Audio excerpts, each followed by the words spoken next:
¿Cómo están? En este día, viernes 7 de enero, estamos con nuestro podcast constituyente, que yo creo que es la edición más esperada que hemos tenido en mucho tiempo, porque ha sido una semana de aquella en la convención, donde en verdad ha habido sesiones maratónicas, ha habido todo un tema respecto de la elección de la nueva mesa, para reemplazar la de Elisa Loncón y de Jaime Baza, y esto ha generado todo tipo de comentarios, así es que yo por lo menos esperaba con ansia llegar a este momento de poder reencontrarme con Marcela Cubillo y con Germán Concha para comentar lo que ha sido esta semana. Marcela, partamos, ¿por qué no nos cuentas qué fue en verdad lo que pasó? Sabemos que costó muchísimo, ¿no? 9 votaciones, elegir a la nueva presidenta y el nuevo vicepresidente. Y luego estamos todavía en proceso de elegir a los 7 vicepresidentes adjuntos. Hay 5, faltan todavía 2. ¿Por qué no nos cuentas desde dentro qué fue lo que pasó y cómo lo viviste tú? Bueno, hola, tal cual, pues desde el martes que uno ya quería adelantar el podcast, en realidad, era como, que ganas que conversáramos. No, fue muy loco, porque la verdad que cuando tú tienes un sector que juntan 118 votos y necesitan 78 para elegir a un presidente, nosotros pensamos que esto era como nada, o sea, la primera o a lo más, la segunda ya tenían listo el tema. Yo creo que hay varias cosas que hay que decir. Nosotros estuvimos como Chile Vamos, desde ya la segunda, entiendo, votación, dispuestos a cruzar una barrera que es mucho mayor que la que tenían que cruzar ellos entre ellos. Yo por lo menos, no me acuerdo si fue la segunda o tercera votación, ya voté de frente por Patricia Politzer, que me parecía mucho mejor presidenta que Cristina Dorador, que era el nombre que estaba levantando la izquierda más radical. Después estuvimos dispuestos y votamos, de hecho, por Patricio Fernández, que es del colectivo socialista, porque también nos parecía una persona que iba a ser mejor presidente que Cristina Dorador, que era con quien insistía la izquierda más radical, o con Eric Chinga, que siguen existiendo también las fuerzas del Partido Comunista. Entonces uno dice, si Chile Vamos todo dispuesto a cruzar una barrera ideológica tan grande, o sea, de votar por alguien que es integrante del colectivo socialista para presidir la convención, uno no podía entender que entre ellos no estuvieran dispuestos a cruzar sus pequeñas trincheras. Entonces, hablemos de atrincheramiento y veamos aquí una izquierda completamente atrincherada en sus grupos más chicos. Tener 8 votaciones y no cambiar a Cristina Dorador, o que Cristina Dorador no se baje después de 8 votaciones que no logra la mayoría también, es bastante impactante. Pero a mí lo que más me impresiona son 2 cosas. Uno, este intento de venderlo como épico y como un ejercicio de completa transparencia, democracia y de buena calidad democrática lo que estaba pasando ahí, me parece que ese ya es la patudez máxima.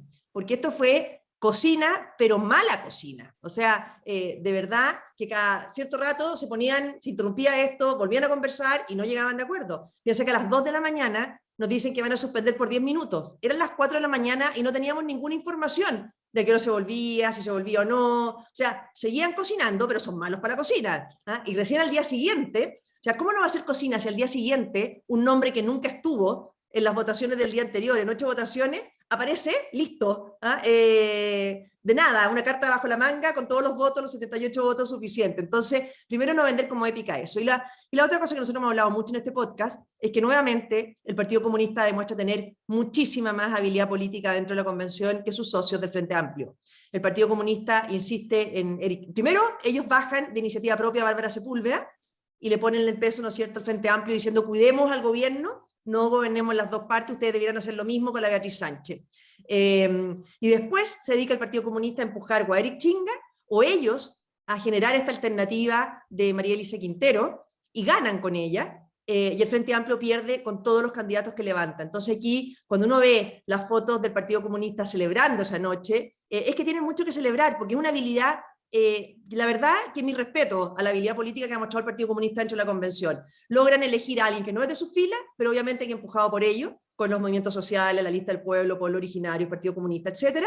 Y el Frente Amplio pierde todas las opciones que levanta.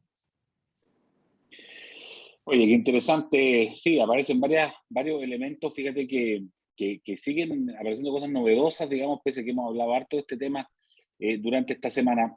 Germán Concha, lo que tú has visto desde fuera de la convención, ¿qué significa para ti esta escena o estas escenas que hemos visto?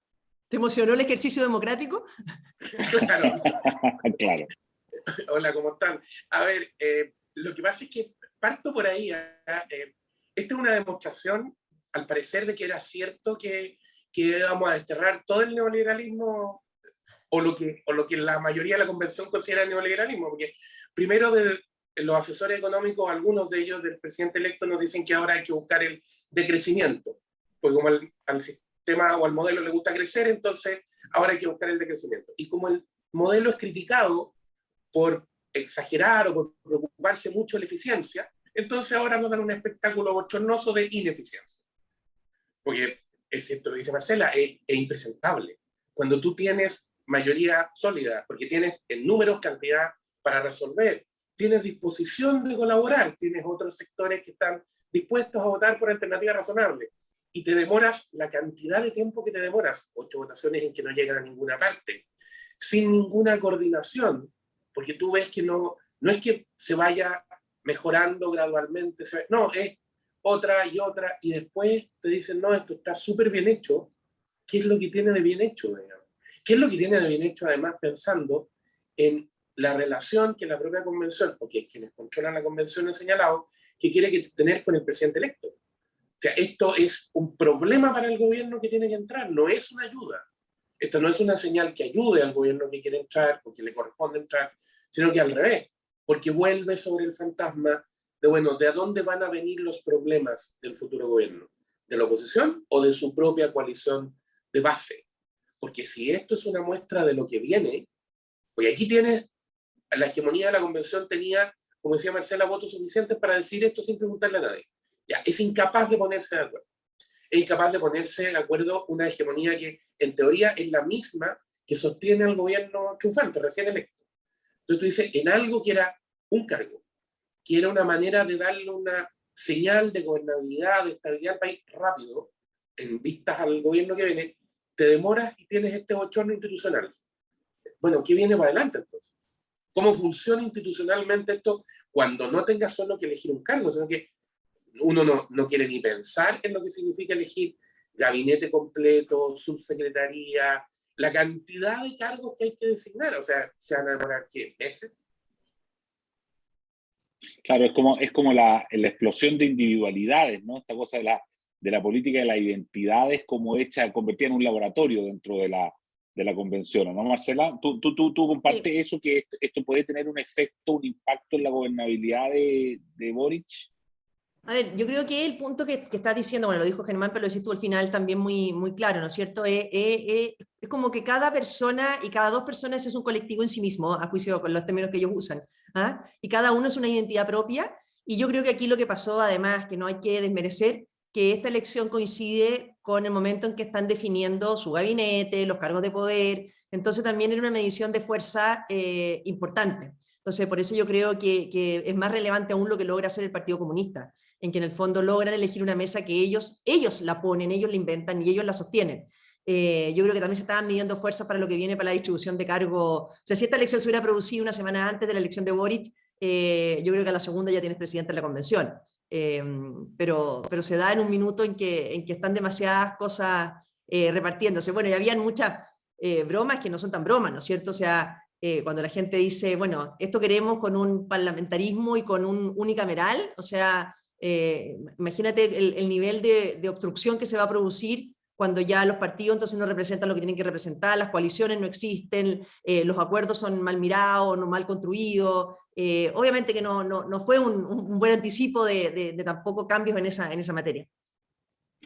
Marcela, déjame quedarme un segundo contigo porque una de las cosas que ha rondado, o sea, a propósito de esto, hay una carta hoy día de Sebastián Núñez en el Mercurio, pero se suma a otras personas que lo plantean. Dice, mira, fue tan difícil este proceso de deliberación para elegir un cargo. Imagínense el proceso de deliberación para resolver textos constitucionales, 180 artículos, más de 100 artículos. Cualquier constitución no tiene menos, supongamos, de 100 artículos. Entonces uno empieza a pensar en el tiempo que queda, 6 meses, y uno dice, bueno, ¿alcanzará el tiempo? ¿Será buena idea, dado lo visto, dar una extensión de plazo para que efectivamente estas deliberaciones se puedan realizar? Mira, lo primero yo creo que no es extrapolar la dificultad que hubo para elegir una persona presidenta con las votaciones de las normas. Yo creo que aquí el juego de poder y de egos personales fue mucho mayor y por eso dificultó muchísimo el tema. Nosotros vimos en las aprobaciones de los reglamentos que en 2 minutos conseguían mayoría para brutalidades bien grandes, ¿no es cierto? En 2 minutos tenían mayoría para excluir el derecho preferente de los padres del índice de la Comisión de Educación. Tuvieron las mayorías para sacar un reglamento de ética que viola la libertad de expresión, pero con completa facilidad y sin ninguna deliberación. Entonces, yo no sacaría esa cuenta de decir, no, aquí costó tanto esto y cada norma va a ser discutida de eso. Para los reglamentos no hubo prácticamente deliberación y se pusieron de acuerdo rapidito y por mayoría conseguían, incluso a veces por 2/3, ¿no es cierto? Por 2/3 se saltaron las reglas del juego, por mayoría consiguieron los plebiscitos dirimentes, por mayoría este reglamento de ética que viola la libertad de expresión, por mayoría sacaron el derecho de los padres del índice, por mayoría decidieron no ponerle que está fuera de la Constitución de la República de Chile, ¿no es cierto?, en su texto. Entonces, yo no extrapolaría eso. Si el tema del plazo fuera para mayor deliberación, ¿quién puede estar en contra de una mayor deliberación? Pero no creo que esté asociada a plazos la deliberación. Y a mí me preocupa un eje político que creo que hay que tener en cuenta, ¿no es cierto? Estamos en este proceso porque supuestamente la Constitución actual es la causa de todos los males y la nueva Constitución la solución a todos los problemas. Si eso es así, hay urgencia, ¿no es cierto? Entonces a mí me preocupa que esto permita a la larga a un gobierno de Boric mantener un relato de que él no puede satisfacer las expectativas que él mismo ha generado y su coalición ha generado porque todavía no tiene la Constitución perfecta. Y eso lo empieza a alargar y alargar y alargar a la espera de esta tierra prometida, de esta Constitución que va a llegar y que va a lograr solucionar las cosas. Yo prefiero a esta altura que él tenga luego su Constitución, ¿no es cierto? Y que en el fondo empecemos a ver cuáles de esas expectativas se resuelven o no se resuelven, porque no veo asociado hoy día al menos, que este mayor plazo se vaya a traducir en mayor deliberación. Cuando quieren pasar máquinas en temas que a ellos les importa, pasan máquinas rapidito. Aquí el problema fue que era una pelea entre ellos, no con la derecha. Cuando pelean contra las ideas nuestras, se ponen de acuerdo bastante rápido. Germán, ¿cómo lo ves tú? El tema del plazo y el tema justamente de este proceso deliberativo. Hay gente que dice que el gobierno de Boric va a partir en verdad cuando se haya aprobado el plebiscito de salida y que íbamos a ir al verdadero Boric. Entonces, claro, uno en esto es difícil todavía, ¿no?, tomar una posición muy nítida. ¿Qué piensas tú? A ver, yo creo que hay un primer tema que a mí me preocupa, que es empezar a ponerse de acuerdo en saltarse las reglas, o no en saltárselas, sino que en empezar a modificarlas.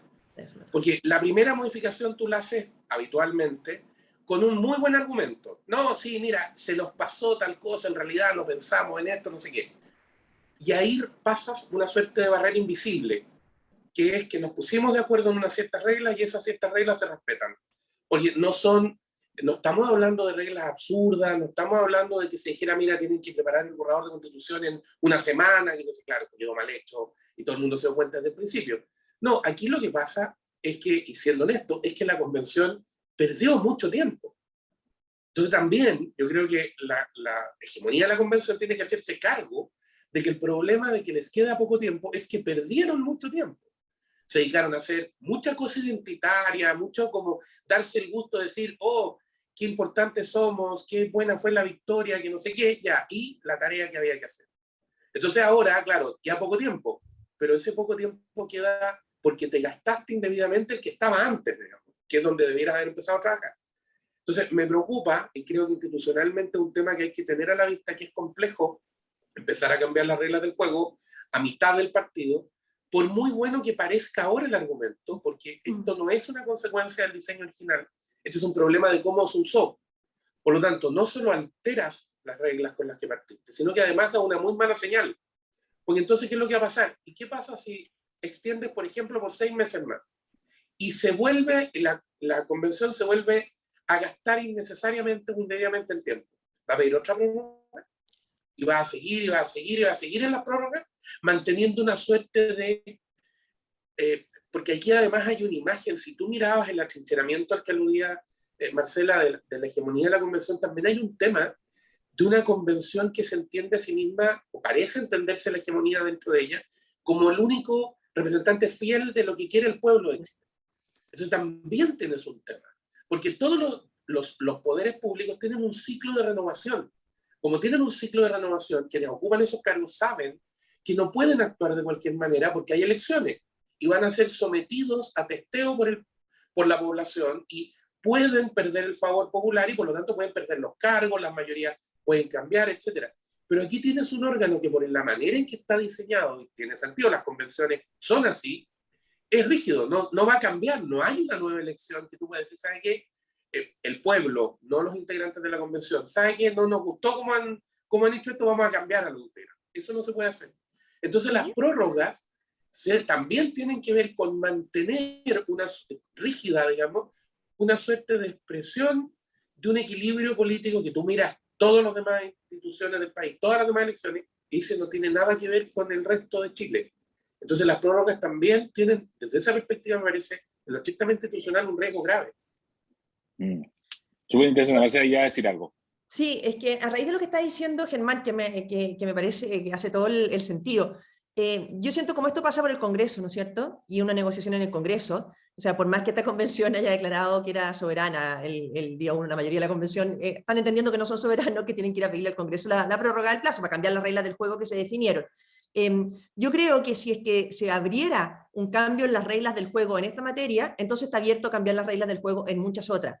Por ejemplo, para que no ocurra lo que dice Germán, bueno, entonces uno podría decir perfectamente, si se aumenta el plazo, cambiemos la pregunta del plebiscito de salida, y es, si se aprueba la constitución que propone la convención, perfecto, esa constitución rige. Si se rechaza la constitución que propone la convención, bueno, en una de esas cambiamos las consecuencias, ¿no es cierto? Y en vez de que siga rigiendo la actual, uno podría decir, bueno, el presidente tendrá que mandar al Congreso entonces un proyecto de reforma que tendrá un año para despacharlo, y ese se plebiscita el año siguiente, o sea, le cambia ya las competencias a la convención, o votas dos proyectos, uno de mayoría y uno de minoría. O sea, aquí lo que no puede entenderse es que si tú te vas a abrir a cambiar las reglas del juego que fueron plebiscitadas, aprobadas y acordadas, bueno, entonces analicémoslas todas, porque algunos podrán querer aumentar el tiempo, yo puedo querer cambiar la pregunta del rechazo y poder decir, ¿sabes qué más? Votemos dos proyectos alternativos, o pongámosle otra consecuencia distinta al rechazo, etc. Entonces, es de verdad lo que dice Germán. Aquí este proceso se inició con unas reglas del juego, se han intentado cambiarlas una y otra vez, y hoy día, claro, al parecer están buscando este acuerdo que creo que puede tener. Yo no me compraría tan fácil la falacia de que esto garantiza mayor deliberación, porque lo que no ha habido hasta ahora es deliberación. O sea, entonces es que ahora nos damos cuenta que queremos deliberación, y también mirar hasta qué punto no hay convencionales que quieran seguir quizá bastante enamorados de sus cargos también. Entonces, esto yo lo tomaría con un poquito más de calma para ver qué pasa, y si abren la puerta, yo entiendo que si se abre en el Congreso se debiera abrir completa a un acuerdo. Entonces, bueno, reconstruyamos el acuerdo. Claro, se rebaraja el naipe. Oye, súper interesante. Sí, perdona, quiero dar una cosa, en lo que dice Marcela, ojo en las declaraciones de los convencionales. A mí me pareció muy interesante lo que al inicio de las votaciones, al inicio del proceso este famoso, un par de convencionales del Partido Comunista dicen expresamente que es muy importante que la nueva mesa no se vaya al centro, no admita posiciones centristas. Admitir posiciones centristas era admitir a alguien del PS, o sea, ya no sé en qué vaya estamos, pero en fin, eso era una vuelta al centro y el gatopardismo, o sea, ya no sé qué sería conversar con la derecha, pero en fin. Pero el comentario es, no, esto tiene que mantener la fuerza transformadora y la lógica transformadora que aprobó el pueblo. Entonces tú dices, ya, aquí hay como, lo que decía recién, esta como cristalización, que no puede cambiar nunca más esa decisión, pero además es un llamamiento al no diálogo y a la no deliberación. Pues lo que usted está diciendo es, la mesa tiene que garantizar que el texto vaya hacia un lugar determinado, y nada más. Y cualquier otra mesa no, porque esas otras personas están dando señales de querer dialogar, de querer conversar, de querer abrir un poco el proceso, y por eso esas otras personas no pueden presidir. Entonces, ojo, que esta idea de vamos a pedir más plazo para deliberar más, pero si hay declaración explícita de que esa no es la idea. La idea es asegurar una constitución que vaya en el sentido estrictamente contrario y con la menor cambio o ajuste posible. Clarísimo. Germán Concha, Marcela Cubillos, teníamos razón de estar ansiosos por esperar este programa, muy entretenido, interesante. Nos encontramos de todas maneras el próximo viernes aquí en el podcast Constituyente del Líbero. Que tengan un buen fin de semana. Gracias. Igualmente, también. Haz que estos contenidos lleguen más lejos haciéndote miembro de la Red Líbero. Hola, si aún no lo has hecho, suscríbete aquí a nuestro canal de YouTube. Estarás al día de nuestros mejores programas que no encontrarás en otro lugar.